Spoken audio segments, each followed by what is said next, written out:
દાન માટે બધા દેવતાઓ કોની પાસે જાય છે? પહેલા સૌથી પહેલા વાણી પાસે જાય છે અને શું કહે છે? જો એ લોકોએ નક્કી કર્યું ને કે આપણે ઉદ્ગીતના ગાન દ્વારા પુણ્ય પ્રાપ્ત કરીશું, શક્તિ પ્રાપ્ત કરીશું અને એ દ્વારા અસુરોનો પરાભવ કરીશું. અને એ માટે સૌથી પહેલા એમણે અપ્રોચ કર્યો. કોની પાસે ગયા? તો કે વાણી પાસે, એ ઇન્દ્રિય પાસે ગયા અને કહે છે ચલો આપણે બીજો મંત્ર વાંચીએ.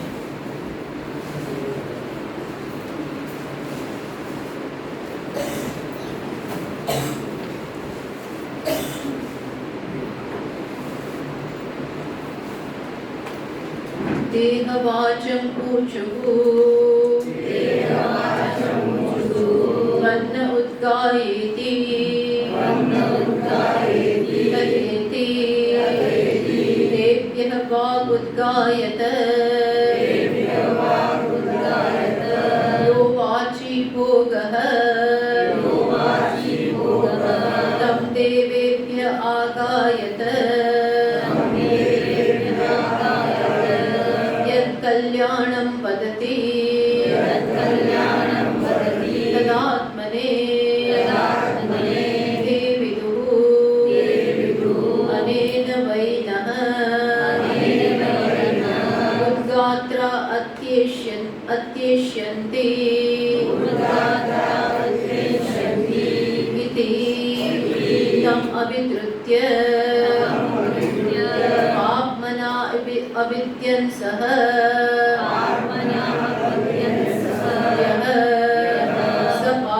सपाप्मा यदेवेदम् अप्रतिरूपं वदति स एव सपाप्मा. तो देहवाचं ऊचुः, ये देवताओ વાઘ અભિમાની જે વાણી દેવતા છે એની એ દેવતા છે એની પાસે ગયા. એટલે એકચ્યુઅલી એ શું છે? અગ્નિ જ વાણી, અગ્નિ વાઘ ભૂત્વા મુખમ પ્રાવિશત. અગ્નિ દેવતા જ વાણી બની અને એણે વાઘ ઇન્દ્રિયમાં પ્રવેશ કર્યો છે અને એ અભય કહેવાય છે વાણી. તો એની પાસે બધા દેવતાઓ જાય છે અને કહ્યું ત્વન્ન ઉદ્ગાય અમારા માટે તમે ઉદ્ગીતનું ગાન કરો. તથાયેતિ કહ્યું કે સારું હું કરીશ. તેભ્યઃ વા ઉદ્ગાયત એમના માટે વાણીએ કહ્યું કે સારું હું તમારા માટે ઉદ્ગીતનું ગાન કરીશ. યો વાચી ભોગઃ તમ દેવેભ્યઃ આગાય. પછી આ જ્યારે જ્યોતિષ્ઠમ યાગ ચાલે છે અને ઉદ્ગીતનો ગાવાનો સમય આવે છે ત્યારે ઉદ્ગીતનું ગાન કરે છે. તો એમાં સામાન્ય જે ફળ મળે છે, સામાન્ય જે ભોગની વસ્તુ છે એ એણે દેવતાઓને માટે ગાય. આગાયત યત કલ્યાણમ વદતી તદાત્મને. એમાંથી જે એને જે પર્સનલ લાભ થાય એવી વસ્તુ છે જેનાથી કલ્યાણ, એટલે એમાં એવું છે કે 12 સ્તોત્ર હોય છે. એમાં જ્યોતિષ્ઠોમનો જે યાગ હોય એમાં જ્યોતિષ્ઠોમ પ્રકરણે એમાં 12 સ્તોત્રાણી તત્ર ત્રિષુ પવમાનાખ્યેષુ સ્તોત્રેષ. એમાં 12 સ્તોત્રો હોય છે. એમાં 3 વાગેન્દ્રિયે 3નું ફળ બધા માટે રાખ્યું, બધા એને સોંપી દીધું. પણ 9 સ્તોત્રોનું જે ફળ હતું એનું એને અંદરથી ઈચ્છા કરી કે આ મને પ્રાપ્ત થાવ, આવી ઈચ્છા કરી. એટલે કામ સોંપ્યું છે, કામ કરવા નીકળ્યા છે બધા માટે, અને એ એમનું કર્તવ્ય હતું. પણ એમાંથી સામાન્ય બધું વહેંચાઈ ગયું, પણ જે સ્પેશિયલ હતું એ એમણે પોતાના માટે રાખી લીધું. તો એટલે અહીંયા કહ્યું યત કલ્યાણમ વદતી તદાત્મને. એટલે એમાં અમુક રીતે જે બીજા 9 સ્તોત્રનો પાઠ હોય એમાં યોગ્ય ઉચ્ચારણ સાથે એના બધાનું વિશિષ્ટ ફળ આપણને આનું બહુ જ આપણને જ્ઞાન નથી કે આ ગીતમાં કઈ પ્રકારનું હોય છે, પણ એમાં અહીં લખવામાં આવે છે કે 9 સ્તોત્રનું જે વિશિષ્ટ ફળ છે એને આત્મને એણે પોતાના માટે ઈચ્છા કરી. તે વિદુઃ અસુરો આ જાણી ગયા અને ખ્યાલ આવી ગયો કે અહીં આપણે કામ કરી શકીશું, આપણે આ દ્વારા ઘૂસી જઈશું અંદર અને આને પોલ્યુટ કરી શકીશું, અને પાપથી વિંધી દઈશું તો આપણું કામ થશે. તે વિદુઃ અનેન વૈનઃ ઉદ્ગાત્રા અત્યેષ્યન્તિ. જાણી ગયા કે આ દ્વારા જો યોગ્ય રીતે ઉદ્ગીતનું ગાન થશે તો દેવતાઓ જરૂરથી જીતી જશે, જરૂરથી સ્ટ્રોંગ બની જશે અને આપણો પરાભવ થયા જ કરશે. એટલે એક કિમિયો કર્યો એમણે, આને તોડવાનો પ્રયત્ન કર્યો. તમ અભિદ્રુત્ય પાપમના અવિદ્યન. એણે પાપથી એને વિંધી નાખી. પાપથી એટલે એને કંઈક સ્વાર્થ બતાવ્યો કે આમ કરશો તો આમ થશે, આ તું તારા માટે લઈ લે, તને વિશેષ લાભ થશે આનાથી, એમ કરીને એના સ્વાર્થને જગાડી અને એને પોષવા, એનું જે પોષણ કરે એ માટે એને કાર્યાન્વિત કરે. એવું અંદર એને એમ કરીને અંદર એ સ્વાર્થ ઘુસાડી દીધો, જેના કારણે વાણી જે બધા માટે કામ કરવા માટે ભેગી થઈ છે, મીન્સ કે આ ગીતનું ગાન કરે છે, એમાં પર્સનલ એજન્ડા આવી ગયો, વ્યક્તિગત લાભની ગણતરી આવી ગઈ છે. સામૂહિક કર્મ છે, બધાના લાભ માટે છે. બધાના લાભમાં એનો પોતાનો લાભ છે, પણ એમાં એને અસુરોએ કહ્યું આમ કરીશ ને તો તને બધું મળશે. આપણી ભાષામાં કહીએ તો કે આવું કરીશ તો તને સ્પેશિયલ બીજું મળશે, ટૂંકમાં લાંચ આપી. એનાથી શું થયું તો એ વસ્તુ અંદર આવી ગઈ અને પાપમાં એ પાપ એનાથી થયું. યદેવ ઇદમ અપ્રતિરૂપમ વદતિ સ એવ સ પાપમાં. એ સમયે એવું થયું. એટલે આજે પણ શું છે, વાણી એ પાપના સંસ્કાર છે જે પહેલા હતું એ જ હવે ચાલતું આવે છે.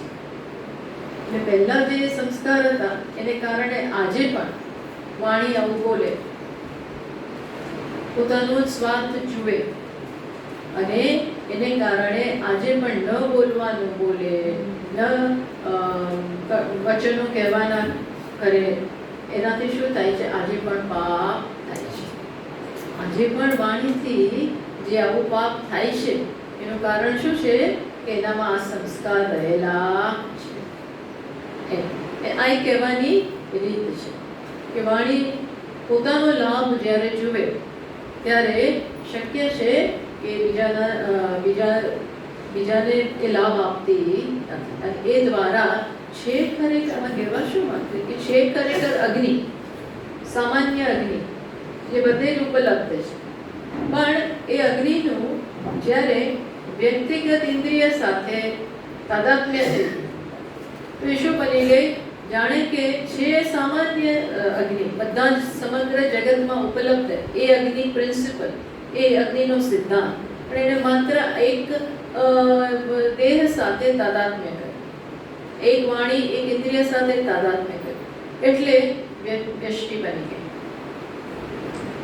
છે સમષ્ટિનો ભાગ, સમષ્ટિ અગ્નિ બધા માટે ઉપલબ્ધ, સર્વત્ર છે, પણ એ શું બની ગઈ? એનું તાદાત્મ્ય કોની સાથે થઈ ગયું? માત્ર આ એક ઇન્દ્રિય સાથે, આ એક શરીર સાથે. એને કારણે બીજાથી છૂટી પડી ગઈ. આ પ્રકારે કેમ? કારણ કે આની સાથે મારો લાભ, મારી વસ્તુ, મારું તે એ આવી ગયું, અને એને હવે આ થયું એટલે દેવતાઓ સમજી ગયા કે આ તો આનાથી કામ નહીં થાય, આનાથી આપણી જે પરાભવ થયો છે એ ચાલુ જ રહેશે, આપણે કોઈ શક્તિ પ્રાપ્ત કરી શકવાના નથી.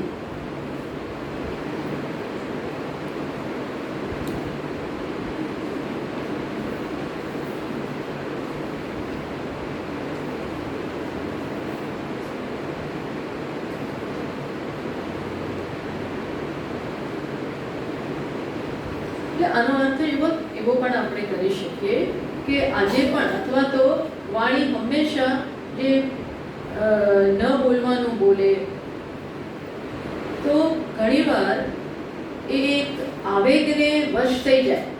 ત્યારે માણસ કઠોર વચન બોલે, ખોટું બોલે, બોલીને કાવા દાવા કરે. આ બોલવાથી બધું બોલીને બી આવા બધું થઈ શકે. બોલીને કોઈને તમે ચડાવો, કાન બંબેરણી કરો, વાણીનો ઉપયોગ બધી રીતે થાય.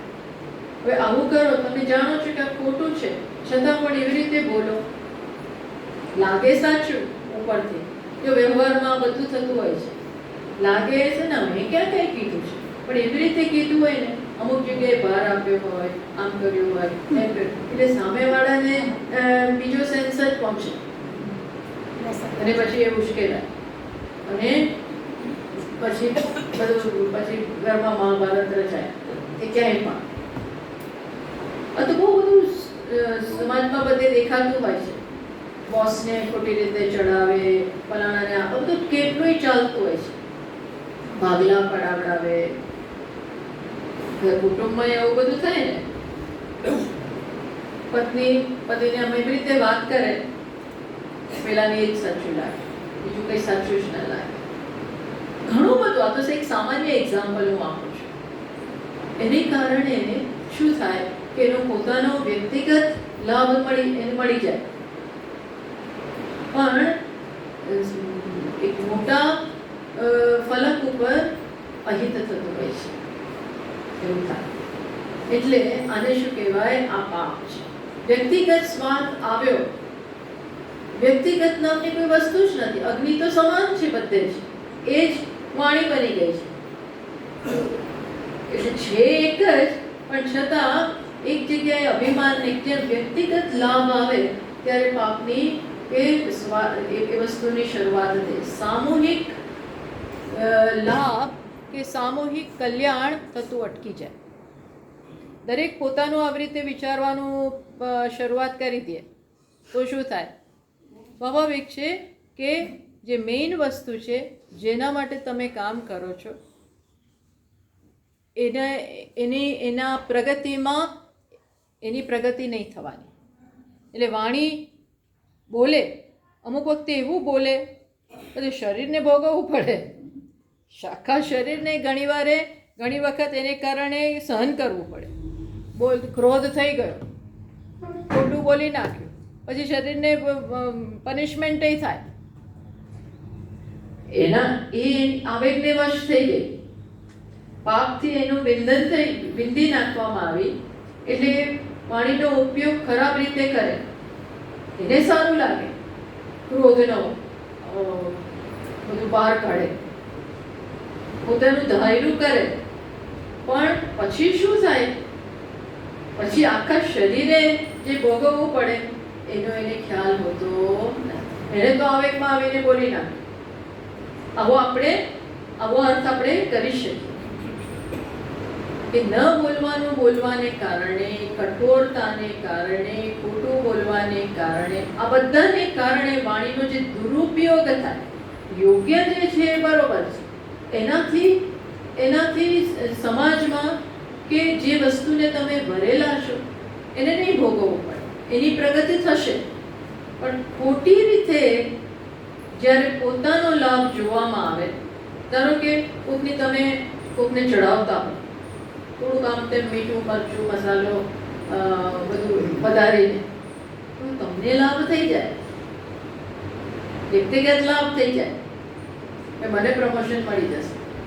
કારણ કે બોસને શું લાગે છે કે આ તો મારો માણસ છે, સારું મારું ઈચ્છે છે. વ્યક્તિગત લાભ થયો, પણ બીજાને ખોટ ગઈ, બીજાના હક ઉપર તરફ મારી, એવું બની શકે. આ જે છે એ શું છે? કઈ વૃત્તિ છે? વાણીમાં રહેલો અસુર. આ પ્રકારે પ્રત્યેક ઇન્દ્રિયોનો ઉપયોગ થતો હોય છે. આવું જ્યારે થાય ત્યારે સામૂહિક હિત, સમૂહ માટેનું હિત તમે બાજુમાં મૂકી દરેક વસ્તુમાં. એટલે આમાંથી આપણે શું લેસન લેવાનો કે પ્રત્યેક ઇન્દ્રિય જ્યારે કંઈ પણ કરવા પ્રવૃત્ત થાય છે તો એમાં અંદર જોવાનું કે આ સ્વાર્થ પ્રેરિત છે વચન, આમાં માત્ર વ્યક્તિગત લાભ જોવામાં આવે છે, એનો ઇફેક્ટ બહાર શું આવશે, એની અસર બહાર શું પડશે એ પણ જોવું પડે. એમાં લાભ થશે કે ગેરલાભ થશે. ઘરમાં નાના સામાન્ય રીતે અંદર ઝઘડા કરાવે, અંદર ઝઘડા કરાવડાવે, એવું બોલે, ખોટું બોલે, મહેનત કર્યું આ તો આણે કર્યું, મને ખબર નથી, મેં તો આવું કશું કર્યું જ નથી, એ બધું ચાલતું હોય છે. સામાન્ય વસ્તુઓમાં બહુ વાંધો નથી, પણ આ ગંભીર જ્યારે બની જાય ત્યારે શું થતું હોય છે? આ પાપ છે. અને એને કારણે વહેલું મોડું તો ગેરલાભ છે જ. કારણ કે તમે તમારા કર્તવ્યથી, કયું કર્તવ્ય? યજ્ઞ, એક મોટું હિત જોવાનું છે.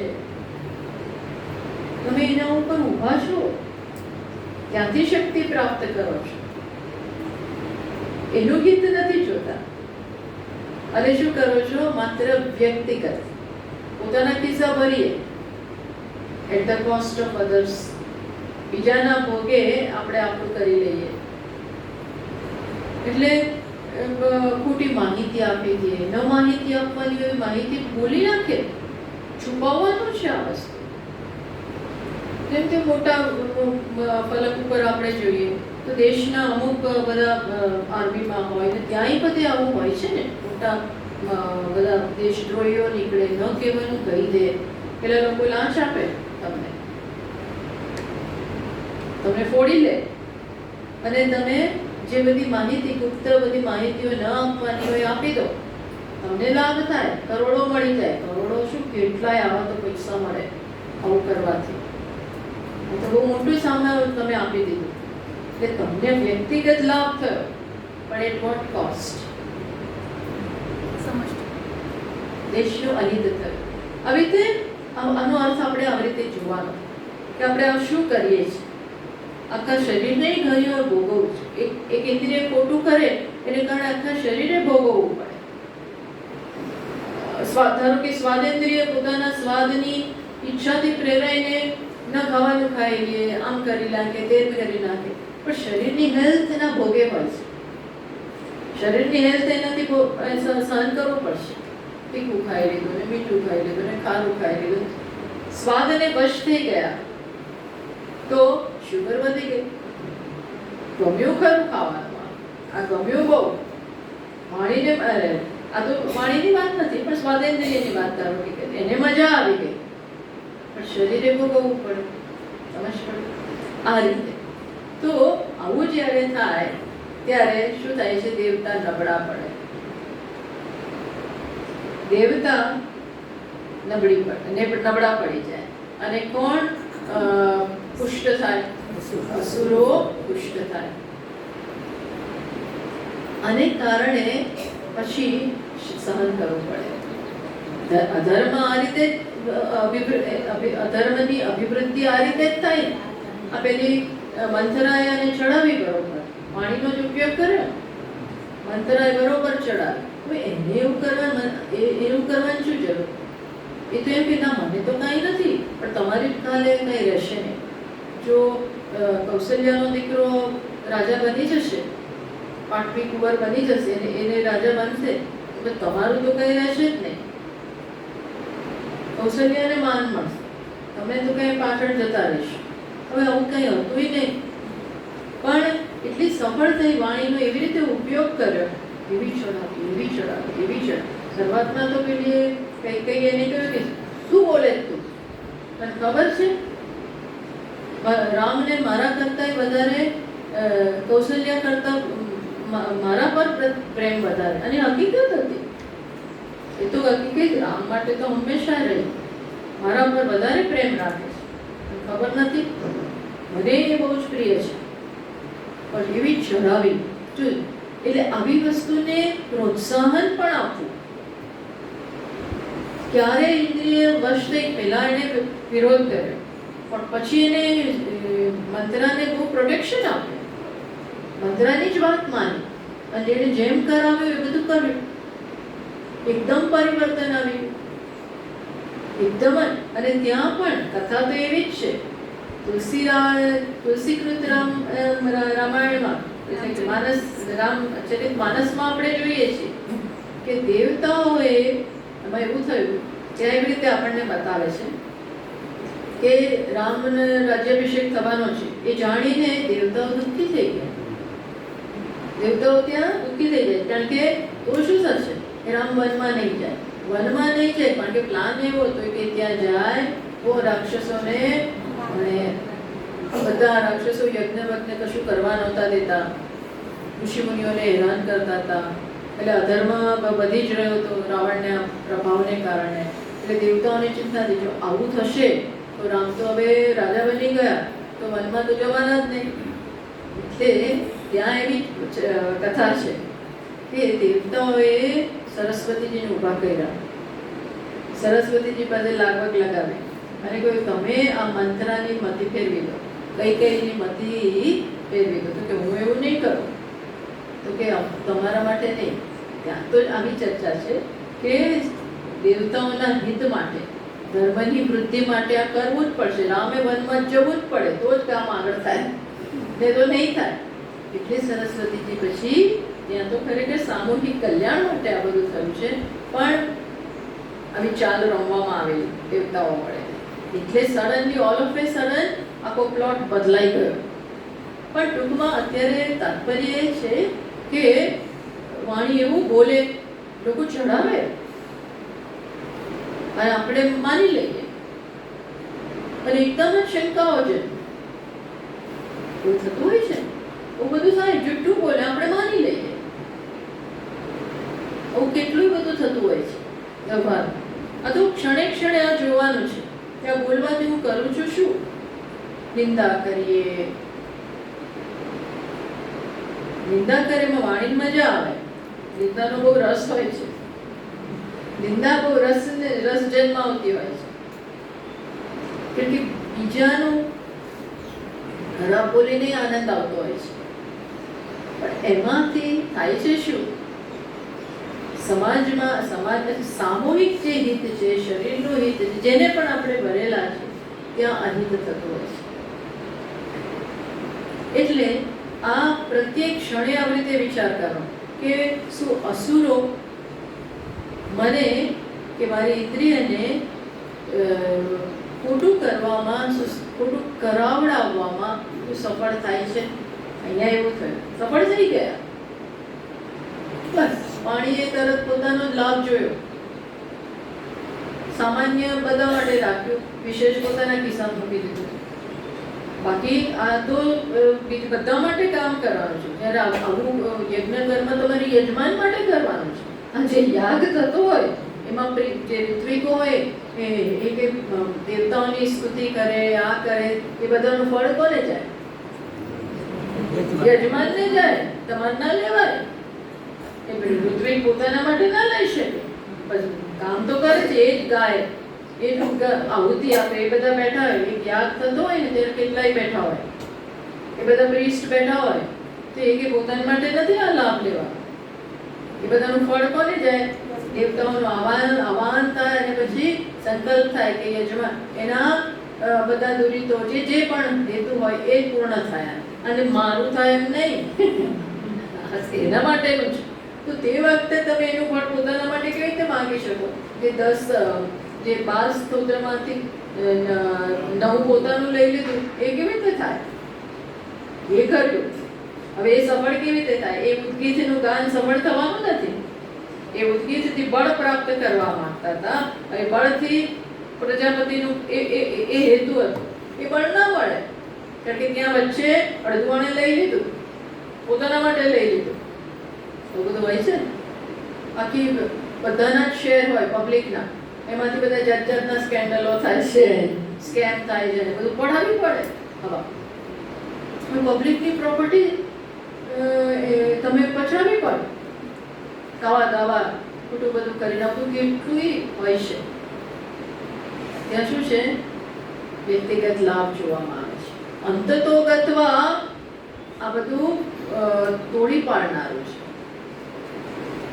અંદરથી ખલાસ કરી નાખનાર. બ્રિટિશરોએ આવીને અંદર કેટલો બધા આવા કાવા દાવા કર્યા ને. આખો ભારત દેશ તૂટી પડ્યો, અંદર રાજાઓ ઝઘડી પડ્યા, બધાને તોડી પાડ્યા. એમ કરીને એમને એની આમની આ જ પોલિસી હતી ને, ડિવાઈડ કરો. પણ ડિવાઈડ કરી ક્યારે શકે માણસ? ડિવાઈડ ક્યારે કરી શકે? જ્યારે આપણે આપણો લાભ જોઈએ ત્યારે. રાજાઓને એટલી સમજ ના પડે કે આમાં છેલ્લે આપણને તો ગુલામ જ બનાવી દેશે, પપેટ જ બનાવી દેશે. કોઈક જ અમે એવા નીકળ્યા, લક્ષ્મીબાઈ આવા કોઈ, બાકી તો બધાને આપ્યું લઈ લીધું અને પછી પેલા રાજ કરવા બેસી ગયા. સી આ કેવી વસ્તુ કામ કરતી હોય છે. એટલે અંતતો ગત્વા તો એમાં ગેરલાભ જ છે, પણ એવું તે વખતે સમજે નહીં. પર્સનલ વસ્તુને કારણે એ સમજે નહીં. એટલે ભગવાન કહે છે આ તો કેવી છે? અગાયુરિન્દ્રિયારામ. આ કેવા છે? અગાયુ.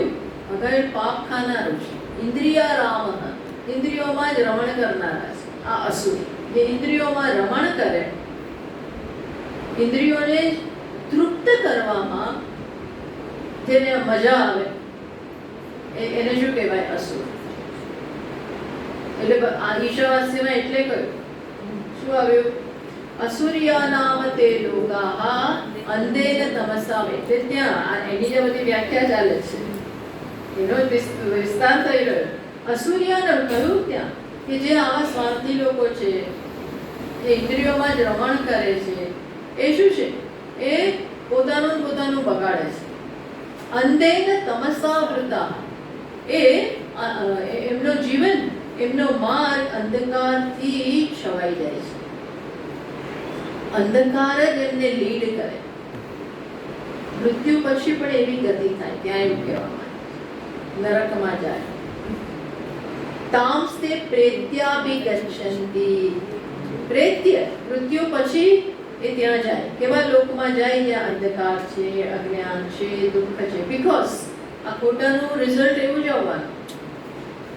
જહાં કુમતી તહાં વિપત્તિ ના તુલસીદાસજી કહે છે, જહાં કુમતી તહાં વિપત્તિ ના, જહાં સુમતિ તહાં સંપત્તિ,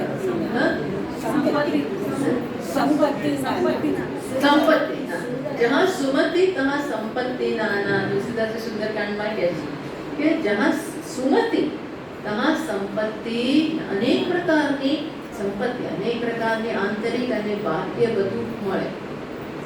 જહાં કુમતિ તહાં વિપત્તિ ના, બધા કષ્ટો પણ એટલા આવે. તો આ પ્રકારે આસંગ, આ મૃત્યુ છે, સ્વાભાવિક વૃત્તિ. એને સ્વાભાવિક વૃત્તિ ભાષ્યકાર કહે છે. સ્વાભાવિક કેવી રીતે કહેવાય? સ્વાભાવિક એટલે અવિદ્યામાંથી જન્મેલી, અજ્ઞાનમાંથી જન્મેલી. કારણ કે આત્માના સ્વરૂપનું તમે ચિંતન કરો, આત્માના સ્વરૂપની સમીક્ષા કરો તો આ શક્ય જ નથી. પરિપૂર્ણ આનંદ સ્વરૂપ, મારે આ બધું માંગવાની, પચાવી પડવાની, આવી ઈચ્છા કરવાની કોઈ જરૂર જ નથી. બીકોઝ એ તો મારું સ્વરૂપ જ છે, એ તો વિદ્યમાન સ્વરૂપ છે. ત્યાં નજર કરો, એ દ્રષ્ટિએ જુઓ તો આ શક્ય જ નથી. પણ એ દ્રષ્ટિએ નથી જોતા અને અજ્ઞાનથી પ્રેરાઈએ છીએ. અજ્ઞાન કારણ બને છે. પછી અધ્યારો, હું અધૂરો છું ને આમ છે, પછી અનેક બધી જરૂરિયાતોનું લાંબુ લિસ્ટ આવી જાય. ત્યારે આ વૃત્તિ બહુ સ્વાભાવિક છે. એટલા માટે ભાષ્યકારોને કેવી વૃત્તિ કે સ્વાભાવિક, આવો અર્થ ત્યાં એમણે ઈશાવાસ્યમાં પણ આવો જ અર્થ કર્યો. એટલે વાણીએ આવું કર્યું, પોતાનો લાભ જોયો. એટલે અસુરોએ આ સારું છે, જાણી જાય કે અહીંયા તોડી શકાય એમ છે, અહીંયા લાગવગ લગાવી શકાય એમ છે. બસ એવું થયું. એટલે ઉદ્ગીત સફળ ના થયું, કે એવું કામ ના થયું. એટલે દેવતાઓએ બીજી ઇન્દ્રિય પાસે ગયા. ક્યાં ગયા? તમારામાં ફોલ્ડરમાં છે ને, એ માત્ર આટલું આપ્યું છે, એ હું વાંચું છું.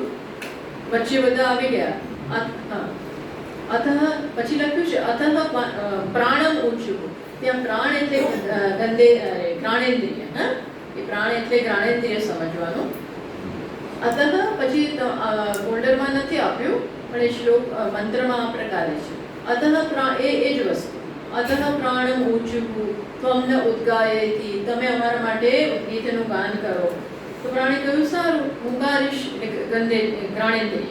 પછી એમણે પણ આ જ વસ્તુનું ગીતનું ગાન કર્યું. એમાં 3 સામાન્ય વહેંચી દીધું અને 9નું ફળ પોતાના માટે રાખી દીધું.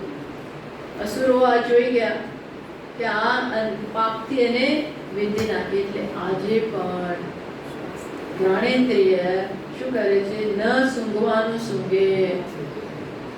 સ્વામીજી એવું તો કોઈની કરે જ નહીં. કોઈની ગંધ તો ગમે જ નહીં, ખરાબ ગંધ તો કોને ગમે.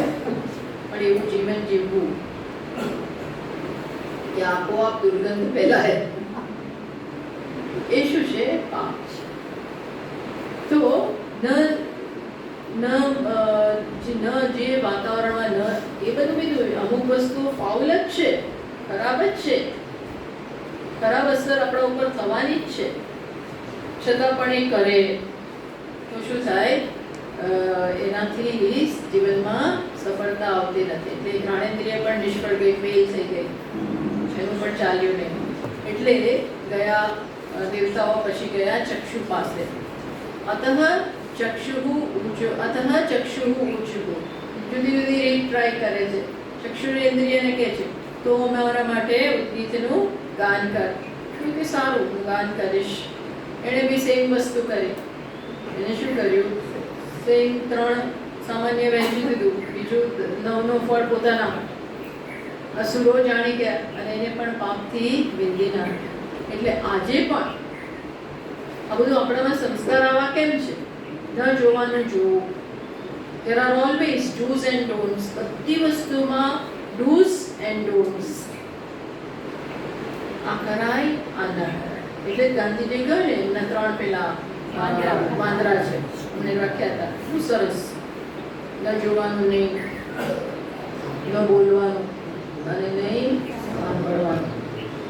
એટલે આપણે મંત્ર બોલીએ છીએ, ભદ્રં કર્ણેભિઃ શૃણુયામ દેવ. એ ભદ્ર સાંભળ, ભદ્ર કર્ણોથી હે ભગવાન એવી અમને પ્રેરણા કરવો કે અમે ભદ્ર જ બધું સાંભળીએ, કલ્યાણકારી સાંભળીએ.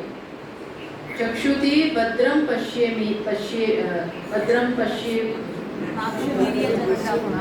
ઓમ ભદ્રં કર્ણેભિઃ ભદ્રમ પશ્યેમાક્ષભીર્યજત્રાઃ. ચક્ષુથી પણ હું સારું જોઉં, કલ્યાણકારી જોઉં. જો નહીં તો શું થાય, આ બધી આપણને કહેવા શું છે, પણ બધી અસર પડે છે. દરેક વસ્તુ એની અસર છોડીને જાય અને મન ઉપર સંસ્કાર પડે. આ સંસ્કાર સાથે રહેતા હોય છે. માણસ જ્યારે અહીંથી જાય અત્યારે બી આપણા સંસ્કાર જ વ્યક્ત થતા હોય છે. એ જ આપણું ગાઈડ, આપણું નિયંત્રણ, શાસન એ સંસ્કાર કરતા હોય છે. અને માણસ જ્યારે મૃત્યુ પામે ત્યારે પણ એના સંસ્કાર ભેગા જાય,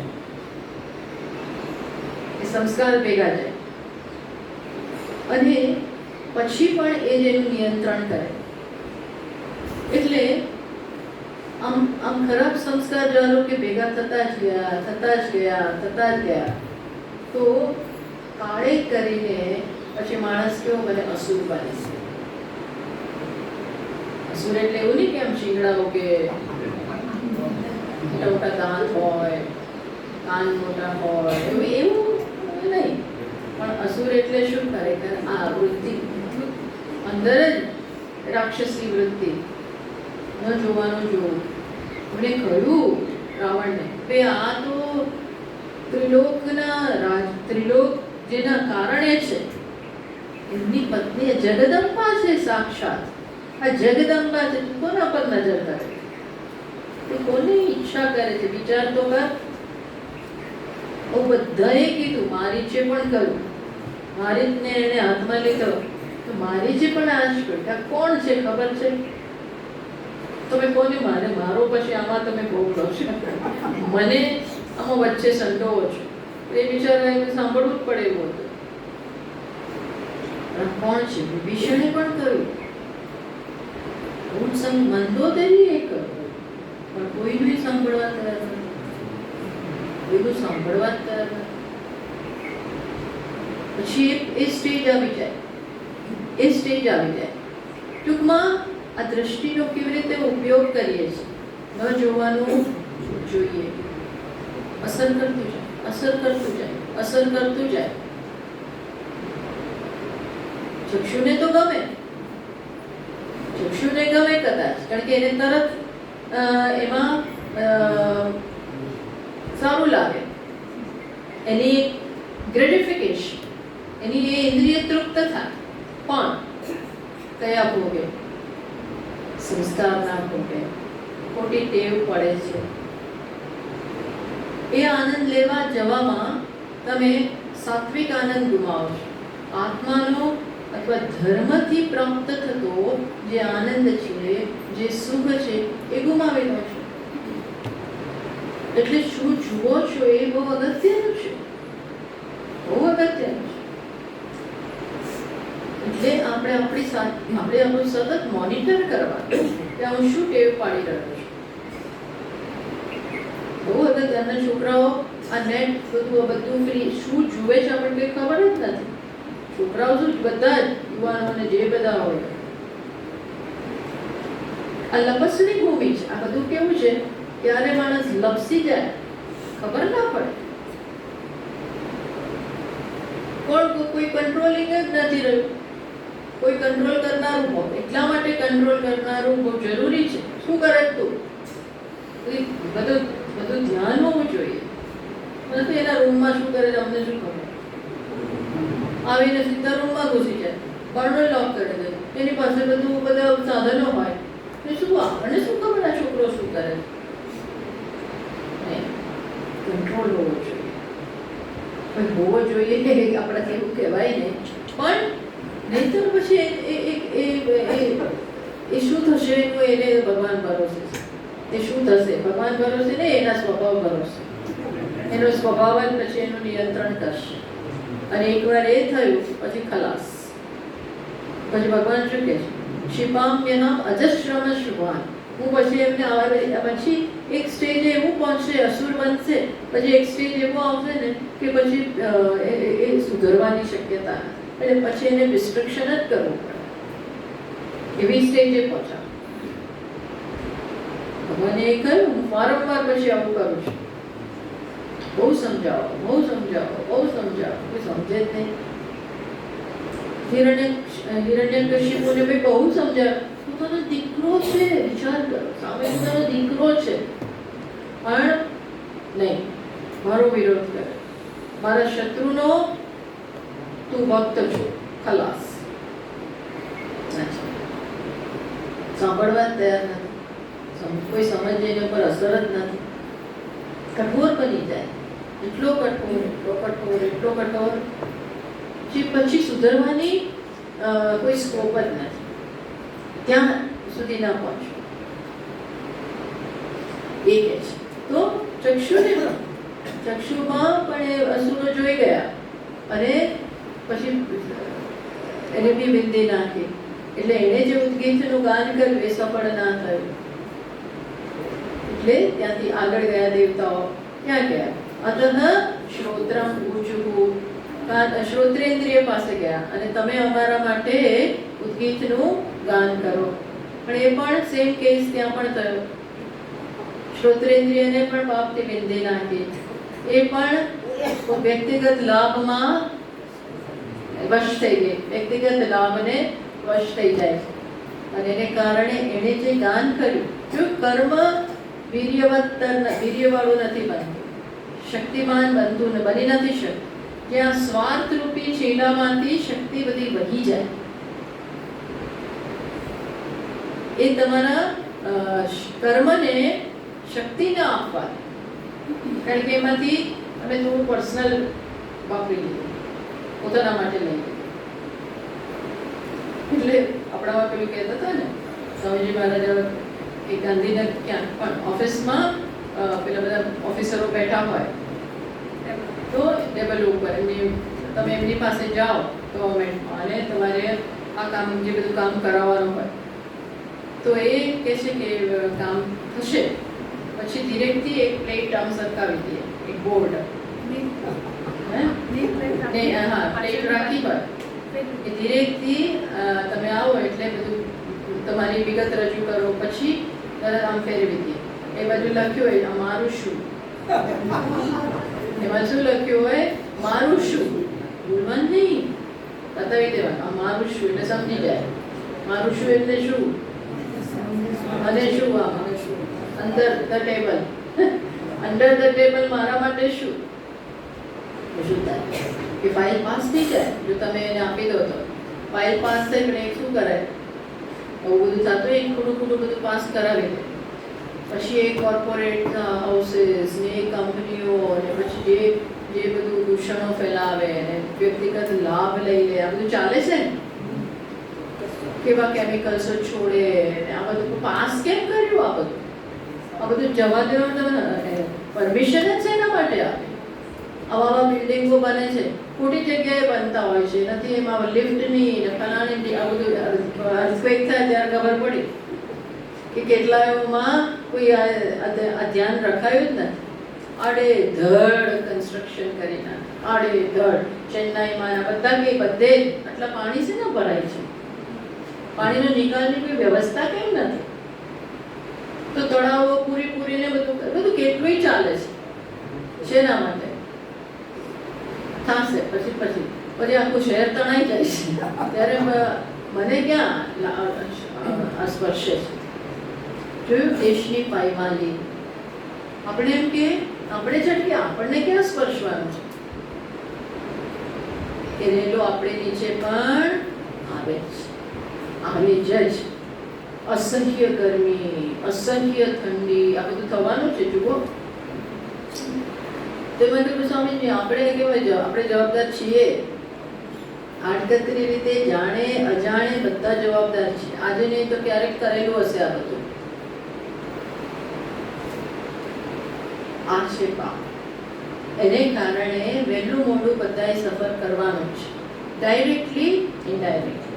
એ સાક્ષાત જવાબદાર છે એને તો આવે જ. બધા ડૉક્ટરો બને છે, આ બને છે, તે બને, તો તમારું બધામાં કેમ જાવે? થોડા વખત ગામડે જાઓ, નથી જોવું કોઈને, મને કશું કરવું જ નથી. કેમ? હું મારી વિદ્યાનો, મારી એક્સપર્ટીઝનો લાભ ઉપયોગ શેના માટે કરીશ? માત્ર મારા પોકેટ ભરવા માટે. બાકી એ લોકોના માટે લખાવતા હોય છે કે થોડા વખત ગામડે જઈને તમારે સેવા આપવાની, કોઈ જતું જ નથી, જવા તૈયાર નથી, અને જઈને ભાગી આવે, એ કરે નહીં બરોબર. એટલે ત્યાં રહેવું કંઈ સહેલું નથી. તો કે અમારા બાળકોને સ્કૂલમાં ક્યાં મોકલવા? ત્યાં તો કોઈ ફેસિલિટી, વાત સાચી છે. પણ હમણાં જ હું ત્યાં ગઈ હતી ત્યારે મેં જોયું કે ત્યાં એક નાના ટાઉનમાં એક મોટા ડૉક્ટર છે. એ શેના છે? મોટા નેફ્રોલોજિસ્ટ. તો એ હતા ન્યૂ જર્સીમાં રહેતા હતા, મોટી જગ્યાએ, સરસ જોબ હતી ડૉક્ટર તરીકેની, બહુ સરસ બધું એમનું ચાલતું હતું. પણ એડ બધી વાંચી કે આ જગ્યાએ કોઈ ડૉક્ટર છે જ નહીં, કેટલાય વિસ્તારોમાં કોઈ આવો મોટો નેફ્રોલોજિસ્ટ છે જ નહીં, આજુબાજુના 100 કિલોમીટર સુધી કોઈ જ સારો ડૉક્ટર નેફ્રોલોજિસ્ટ છે નહીં. એટલે એમણે તરત એ જોબ લઈ લીધી. ક્યાં? ન્યૂ જર્સીમાં બહુ સારી એની હતી જોબ. બધું છોડીને તરત અહીં આવી અને વર્ષોથી ત્યાં રહે છે. બહુ જ સામાન્ય જગ્યા, પણ એ લોકો ત્યાંના લોકો એને દેવતા, ઇન્ડિયન છે આપણા ડૉક્ટર, અને એટલે દેવતાની જેમ પૂજે છે. એમ કેમ? કારણ કે એ લોકો સમજી જ ગયા કે આ પોતાને અમારા માટે એને બધું બહુ સેક્રિફાઈસ આપે છે. સતત બધા માટે પૈસા વગર એ બધું કામ કરે છે. ડાયાલિસિસ કરી આપે, બધું એકદમ જ વ્યક્તિગત સ્તરે. એની વાઇફ કે છે તો કોઈ લાઈફ જ નથી આમ જોઈએ તો. આ જગ્યાએ હજી પણ એમ કે એવી લાઈફ નથી જે મોટા મોટા શહેરમાં અમને મળે, પણ કે આઈ સપોર્ટ હે, I am always there to support હે. અને એ પણ આજીવન જીવે છે. કે હમણાં મેં કીધું હું કે કંઈ ગયો જ નથી, ક્યારેય મને ટાઈમ જ મળતો નથી. કીધું ઇન્ડિયા આવો કરો તો કે સ્વામીજી કેવી રીતે આવીએ? અમે આવીએ તો આ પેશન્ટોનો કોઈ છે જ નહીં. સેક્રિફાઈસ આપે છે પોતાને. નથી કેવું નથી કે એને નથી આપવું, પણ સેક્રિફાઈસ આપે છે. પણ આપણે જોઈએ કે એનામાં એક પ્રકારનો એક લસ્ટર છે. ક્લસ્ટર એટલે એક તેજ છે, ચારિત્ર્યનું, એ બધાનું એક તેજ છે. સાવ સાદું જીવન જીવે છે, એકદમ સાદું જીવન, પણ એ તેજ દેખાય છે. અને વ્યક્તિગત સ્તરે પણ કેટલી ઉન્નતિ કરી છે, આંતરિક સ્તરે ઉન્નતિ કરે છે. અને એનું ફળ એને મળે છે. એટલો પ્રેમ એને આપે છે લોકો, ગામડાના લોકો. એક વખત એનું ઘર જરા ફાયરમાં બળી ગયું તો આખું નાખું એમને પેલા લોકો એમને બાંધ્યા. ટૂંકમાં કહેવાનું શું છે? આનું ફળ મળે છે, પણ આપણને એમ કે આપણે ગુમાવીશું. બરાબર? આવી રીતે ચક્ષુરેન્દ્રિય પણ સફળ ના થઈ, અને શ્રોત્રેન્દ્રિય મન પાસે ગયા તો મન પણ આ રીતે વ્યક્તિગત લાભમાં એણે પણ આ ઉદ્ગીતનું જે ગાન કર્યું એ સફળ ના થયું. એટલે હવે ઇન્દ્રિયો બધા કોની પાસે જાય છે? તો જાય છે પ્રાણ પાસે. પછી શું થાય છે? તો કે છે, ચલો એ મંત્ર વાંચીએ, 7મો મંત્ર આપણા ફોલ્ડરમાં. અથ દેમં આસન્યમ પ્રાણમ ઊચુઃ,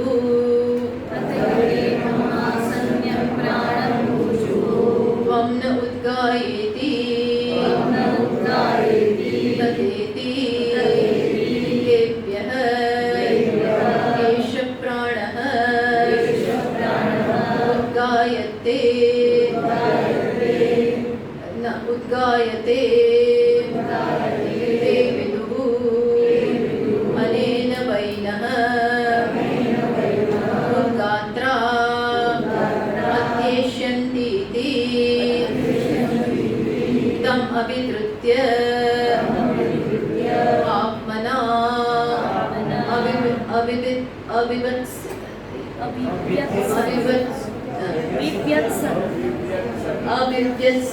अविव्यत्सन् स यथा अश्मान् ऋत्वा लोष्टः विध्वंसते एव हैव विध्वंसन्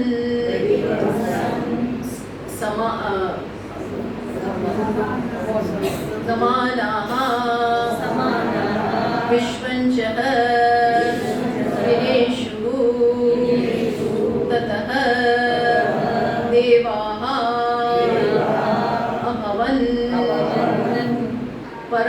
अभवन् परा असुराः भवति आत्मना परा अस्य विशन् भ्रातृभ्यो भवति एवं वेद પછી હવે કોની પાસે જાય છે हेमम आसन्यम प्राणम ऊजुगु हेमम आसन्यम प्राणम એટલે શું તો કે બતાવતા હશે ગુરુજી આ પ્રકારે બતાવતા હશે કે જે આ મુખમાં પ્રાણ એટલે હવે પ્રાણ જેનાથી આપણે શ્વાસ ઉચ્છ્વાસ લઈએ છીએ એ પ્રાણ દેવતા પાસે જાય છે અને કે છે અમારા માટે તમે ગીતનું ગાન કરો અને કહ્યું હા હું જરૂર કરીશ અસુરો જોઈ ગયા કે આ જો કરશે તો વળી પાછા સફળ થઈ જશે એટલે એને અસુરોએ આને પણ પાપથી વિંધી નાખવાનો પ્રયત્ન કર્યો એવા આશયથી એની પાસે ગયા જેવી રીતે અત્યાર સુધી બીજી ઇન્દ્રિયોમાં એ સફળ થયા એવા આશયથી ત્યાં ગયા પણ થયું શું કે એમની હાલત શું થઈ જેવી રીતે માટીનું ઢેફું હોય માટીનું ઢેફું ને તમે પથ્થર સાથે રોક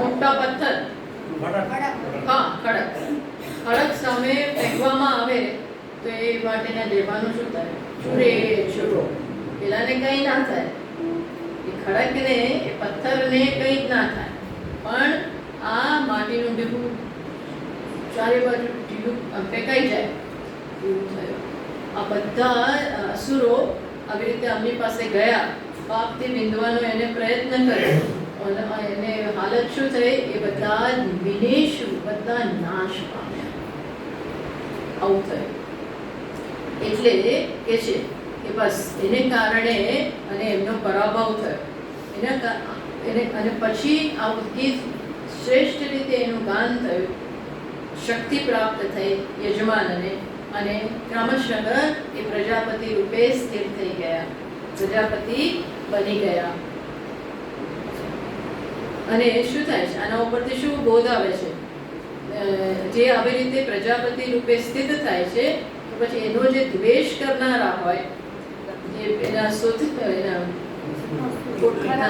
એનો હંમેશા આ રીતે પરાભવ થાય છે એ વસ્તુ અહીંયા હવે આપણે હવે પછીના ક્લાસમાં એની ચર્ચા કરીશું કે કેવી રીતે જ્યારે યોગ્ય ભાવના છે ક્યાંય પર્સનલ આસક્તિ જ નથી તો એનાથી એ પોતે બી જીતે છે અને એને કારણે સમાજમાં પણ મોટી અસર એની ફેલાય છે આપણે પછીના ક્લાસમાં ઓમ પૂર્ણમદ પૂર્ણમિદં પૂર્ણાત પૂર્ણમુદચ્યતે પૂર્ણસ્ય પૂર્ણમાદાય પૂર્ણમેવાવશિષ્યતે ઓમ શાંતિ શાંતિ શાંતિ શંકરં શંકરાચાર્યં કેશવં બાદરાયણં सूत्रभाष्यकृतौ वन्दे भगवन्तौ पुनः पुनः ईश्वरो गुरुरात्मेति मूर्तिभेदविभागिने व्योमवद्व्याप्तदेहाय